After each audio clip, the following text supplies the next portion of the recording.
Hi everyone!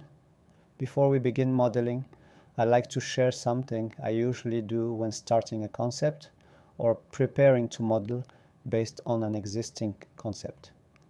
I like to use Sticky Notes, which is a Windows application. You can find it by searching for Sticky Notes in your Start menu.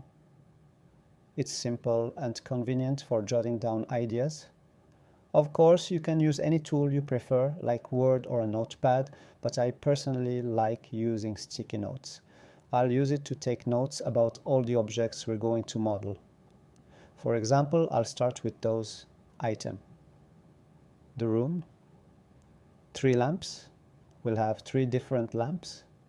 The arches and the pillars, which will be the same object. A carpet, a table. I'll go through and note all the objects we need to create. Feel free to do the same. It's a great way to organize your ideas and plan your project. After reviewing everything, here's the list I've created.